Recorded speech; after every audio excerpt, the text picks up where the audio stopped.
পাহাড়ে বেড়াতে যাওয়ার আরও একটা আকর্ষণীয় বিষয় হলো বৌদ্ধদের সুন্দর সুন্দর মনাস্ট্রিগুলো দেখা। কালিম্পংয়েও রয়েছে বেশ কয়েকটা অপূর্ব পাহাড়ি ভিউযুক্ত মনাস্ট্রি। হ্যালো এভরিওয়ান, নমস্কার আর নমস্তে, ওয়েলকাম টু মাই চ্যানেল।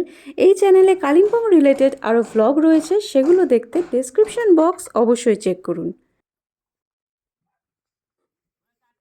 গোটা কালিম্পং শহরে আমরা টোটাল 4টে টিবেটান মনাস্ট্রি ঘুরে দেখেছিলাম, মানে বাংলায় যাকে আমরা বৌদ্ধ মঠ বলি।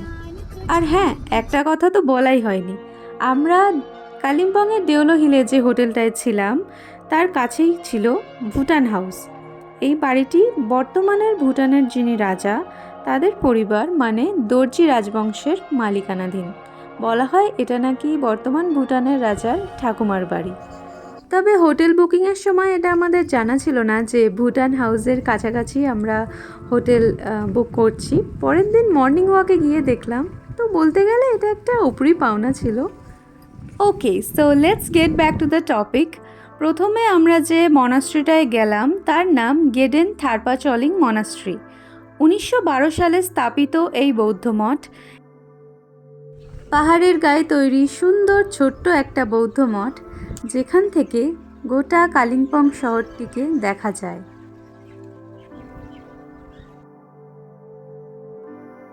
আমরা যখন এই মনাস্ট্রিতে প্রবেশ করলাম তো একজন টিবেটান মঙ্ক আমাদের দেখতে পেয়ে মনাস্ট্রির ভেতরে যাওয়ার জন্য ডাকছিলেন। এই মনাস্ট্রি থেকে কালিম্পংয়ের ভিউ সত্যি অতুলনীয়। এই বৌদ্ধ মূর্তি আর তার সামনে গোটা কালিম্পং শহর দেখে মনে হয় তিনি যেন গোটা শহরটার উপর দিন রাত লক্ষ্য রাখছেন। চলে গেলাম মনাস্ট্রির ভেতরে। বৌদ্ধ মঠ বা টিবেটান মনাস্ট্রির বিশেষত্ব বলতে আমার যেটা মনে হয়, বৌদ্ধদের অপূর্ব কারুকার্য, শিল্পকলা আর ঐতিহাসিক বিষয়গুলিকে তারা যেভাবে সুসজ্জিতভাবে রাখেন, পরিষ্কার পরিচ্ছন্নভাবে, সেটা সত্যিই দেখার মতো।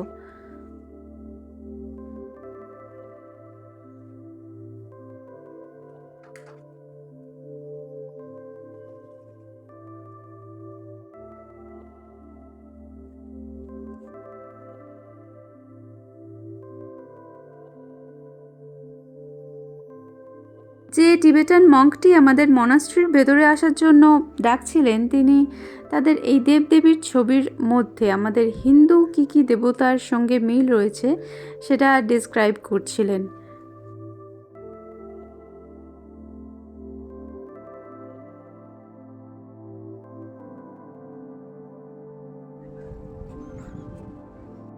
দ্বিতীয় মনাস্ট্রি যেখানে গেলাম তার নাম দূরপিন মনাস্ট্রি বা টিবেটান ল্যাঙ্গুয়েজে জাং ধক পালরি ফোদাং।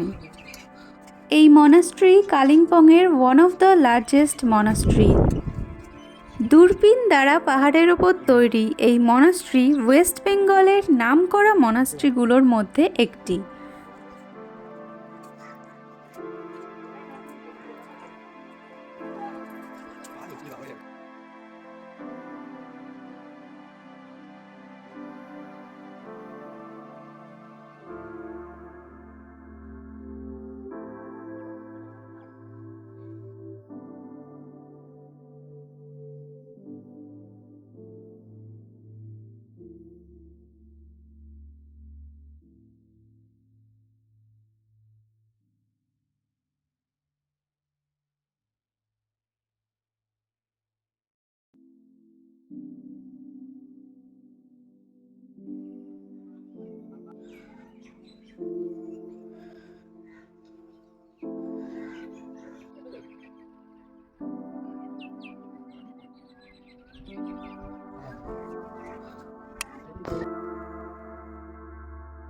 এই মনাস্ট্রি থেকে বরফে ঢাকা কাঞ্চনজঙ্ঘা আর তিস্তা নদী দেখা যায়।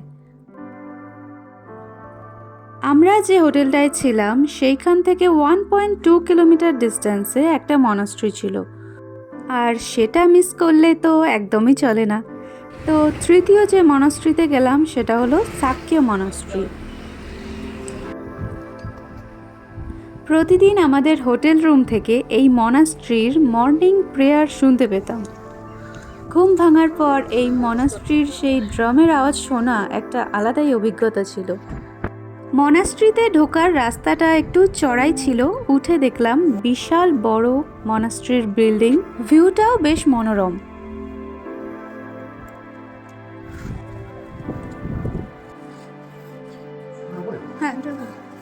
মনাস্ট্রি হলটা মনাস্ট্রি বিল্ডিংয়ের মতোই বিশাল বড়। চাইল্ড মঙ্কদের জ্যাকেটগুলো এক একটা সিটে হ্যারি পটারের টুপির মতো করে রাখা ছিল। দেখতে কিন্তু খুব কিউট লাগছিল।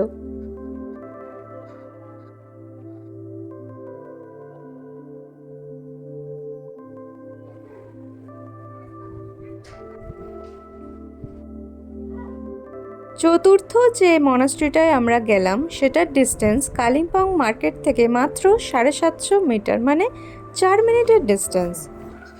কালিম্পংয়ের সব থেকে পুরনো এই মনাস্ট্রির নাম থংসা গোম্পা। তখনকার ভুটানের রাজার নির্দেশে এই মনাস্ট্রি তৈরি করা হয়েছিল 1692 সালে। আমরা যখন এই মনাস্ট্রিতে ঢুকলাম তখন এর সেকেন্ড ফ্লোরে প্রেয়ার চলছিল, তাই কোনো রকম ডিস্টার্ব না করে আমরা ফার্স্ট ফ্লোরটা ভালো করে দেখছিলাম। প্রার্থনা শেষে সবাইকে প্রসাদ দেওয়া হচ্ছিল, তো মনাস্ট্রি থেকে ফার্স্ট টাইম প্রসাদ পেয়ে একটা আলাদাই অনুভূতি হলো। তো এই ছিল আমার কালিম্পং মনাস্ট্রি ভ্লগ। দেখা হচ্ছে নেক্সট ভ্লগে। Don't forget to subscribe to my channel. Till then, by.